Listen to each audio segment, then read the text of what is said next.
Saya Ajeng Puspitasari. Di sini saya akan menjelaskan definisi surat lamaran pekerjaan menurut beberapa ahli atau sumber.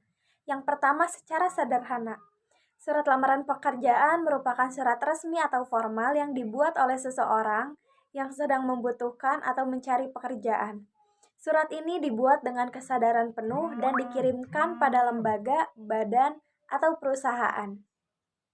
Yang kedua, mengutip dari Kemdikbud RI, surat lamaran pekerjaan adalah surat dari seseorang yang memerlukan pekerjaan kepada orang atau pejabat yang dapat memberikan pekerjaan atau jabatan.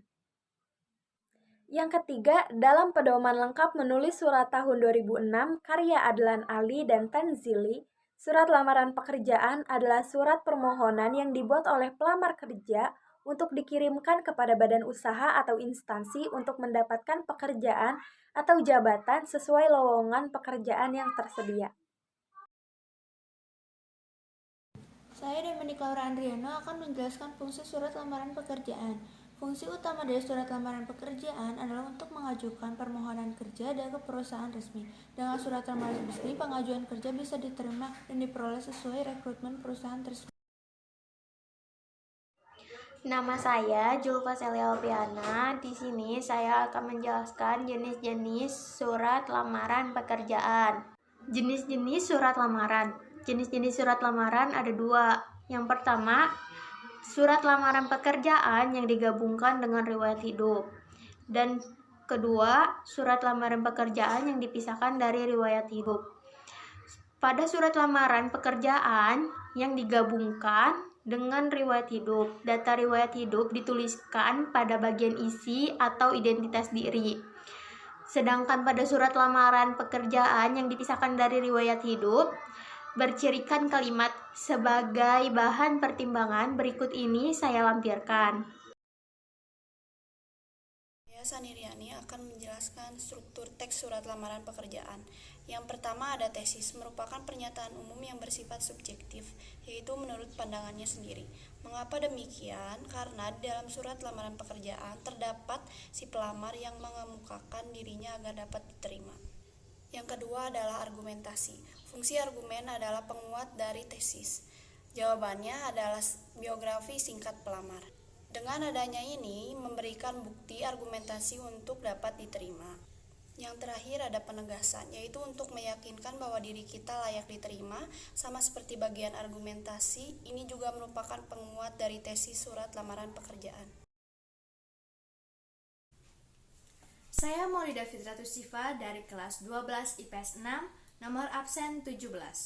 Sistematika surat lamaran pekerjaan. 1. Tempat dan tanggal pembuatan. Tempat dan tanggal diletakkan di pojok kanan atas dengan penulisan bahwa bulan tidak boleh menggunakan angka dan tahun ditulis dengan lengkap. 2. Lampiran dan hal.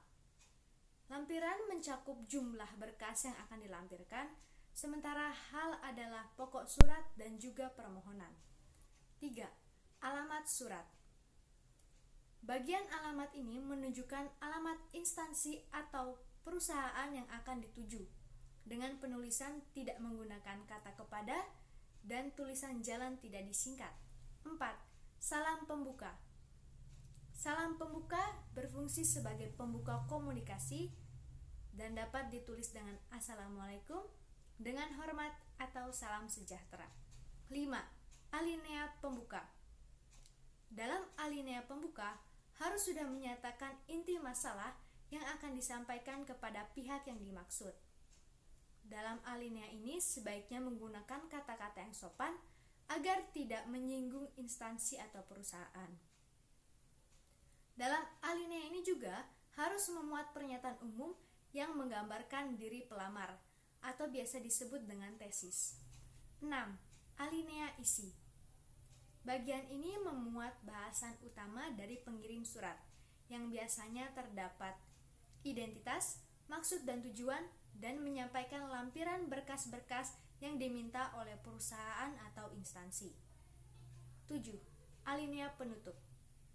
Bagian penutup ini merupakan penegasan atau simpulan yang berisi harapan dari pelamar agar bisa bekerja di tempat tersebut serta ucapan terima kasih. 8. Salam penutup. Salam penutup sebagai bentuk etika harus menggunakan kata-kata yang sopan. Contohnya, hormat saya. 9. Tanda tangan dan nama terang. Tanda tangan disimpan di bawah pojok kanan surat dan di bawahnya ditulis kembali nama lengkap dari pelamar. Kaidah kebahasaan surat lamaran pekerjaan. 1. Menggunakan bahasa yang baik dan benar sehingga tidak membuat instansi atau perusahaan yang dituju tersinggung. 2. Menggunakan kata-kata yang sopan sehingga surat lamaran pekerjaan terlihat lebih beretika. 3. Menggunakan kata-kata yang singkat, jelas, padat, informatif sehingga tepat sasaran dan tidak bertele-tele. 4. Pemakaian tanda baca yang sesuai sehingga isi surat bisa terlihat lebih jelas. 5.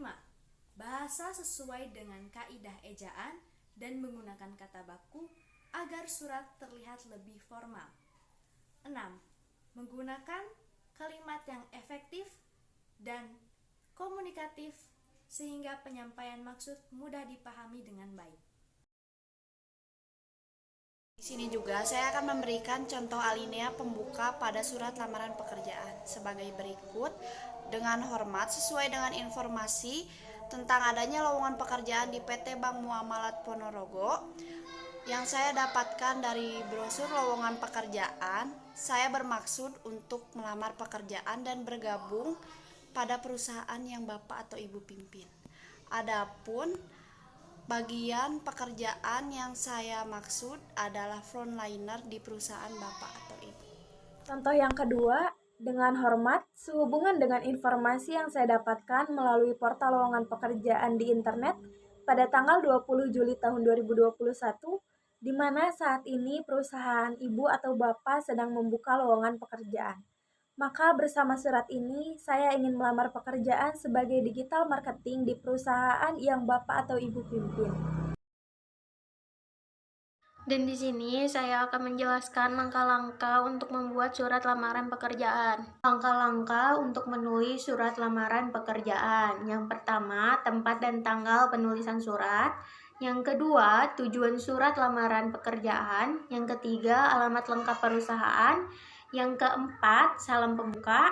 Yang kelima, kata pengantar. Yang keenam, biodata pribadi.